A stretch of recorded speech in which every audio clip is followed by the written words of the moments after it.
ரொம்ப டயர்டா இருக்கு. இயற்கையான டேட்ஸ், பாதாம், பிஸ்தா, கேஷு அண்ட் ஹனி கொண்டு தயாரிக்கப்பட்ட லயன் டேட் நட் பைட்ஸ். அனைவருக்கும் இதயத்தின் பொங்கல் நல்வாழ்த்துக்கள். பொங்கலோ பொங்கல்.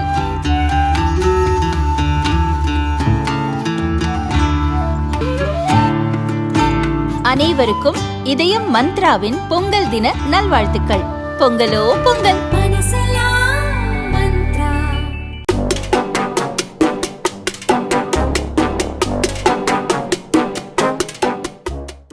திருச்சியில இருக்கிற காலேஜ் ஆடிட்டோரியத்துல திமுகவோட தேர்தல் அறிக்கை தயாரிப்பு குழு கருத்து கேட்பு கூட்டம் நடந்துச்சு. திருச்சி மட்டும் இல்ல, பெரம்பலூர், அரியலூர், புதுக்கோட்டை மாவட்டங்கள்ல இருக்கிற தொகுதிகளுக்கும் சேர்த்துதான் இந்த கூட்டம்.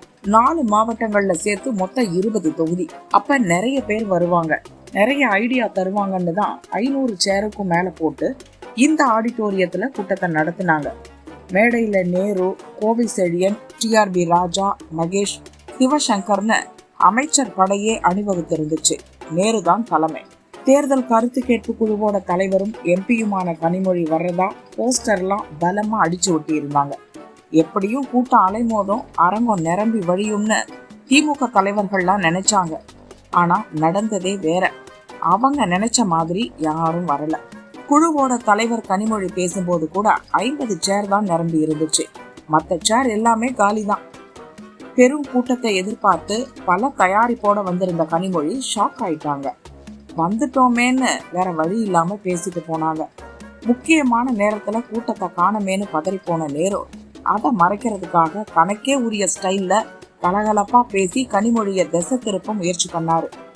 கனிமொழிக்கு முன்னால பேசின அவரு திமுக தேர்தல் அறிக்கையில திருச்சி தான் பிரதானமா இருக்கணும் அப்படின்னு கனிமொழி கிட்ட கலகலப்பா சொன்னாரு. வருகின்ற உங்கள் அனைவரையும் இந்த திருச்சி மண்டலத்தின் சார்பாக புதுக்கோட்டை, திருச்சி, பெரம்பலூர், அரியலூர் மாவட்டத்தின் சார்பாக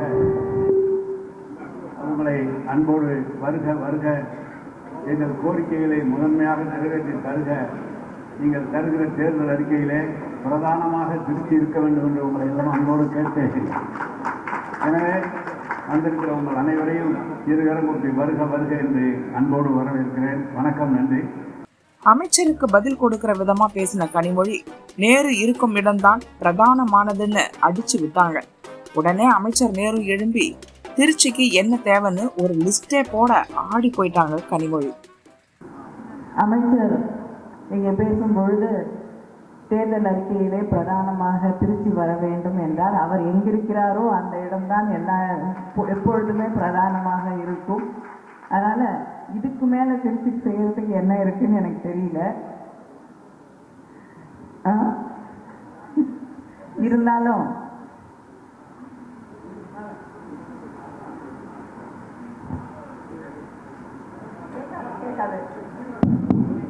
அலுவலகத்துலதான் பால் முடிக்கணும்னு சொல்லுவாங்க. நீங்க எங்களுக்கு வேளாண் பல்கலைக்கழகம் வேண்டும் திருச்சியில, எங்களுக்கு பல் மருத்துவக் கல்லூரியும் சித்தா மருத்துவக் கல்லூரியும் வேண்டும். அதை விட திருச்சி போக்குவரத்து நெரிசலாக இருக்கிறது. ஏற்கனவே மாண்புமிகு தமிழக முதல்வர் அவர்கள் உள்ளாட்சித்துறை அமைச்சராக இருந்தபோது ஸ்ரீரங்கத்திற்கு செல்வதை போல குடமுட்டியிலிருந்து தடுப்பணையுடன் கூடிய ஒரு பாலம் வேண்டும் என்று கேட்டிருந்தோம். அது இப்போது சுற்றுச்சாலையாக திருச்சியை சுற்றி சமயபுரம் வந்து கிழக்க திருவரம்பூர் வந்து இங்கு நம்முடைய திருச்சியை சுற்றி அள்ளித்துறை வரை சென்று ஒரு பெரிய வட்டமாக திருச்சியை சுற்றுச்சாலை அமைத்தால் அது மிகவும் போக்குவரத்துக்கு இடைஞ்சலாமல் இருக்கும் என்பதற்காக அதையும் கேட்டிருக்கிறோம். கூட்டம் வரலனாலும் பரவாயில்ல, நேருவும் கனிமொழியும் கலகலப்பா பேசி தேர்தல் அறிக்கை தயாரிப்பு குழு கூட்டத்தை ஒரு வழியா முடிச்சு விட்டுட்டாங்க அப்படின்னு கீழே இருந்த 50 உடன்பிறப்புகளுக்கு மத்தியில 2 பேர் பேசிக்கிட்டாங்க.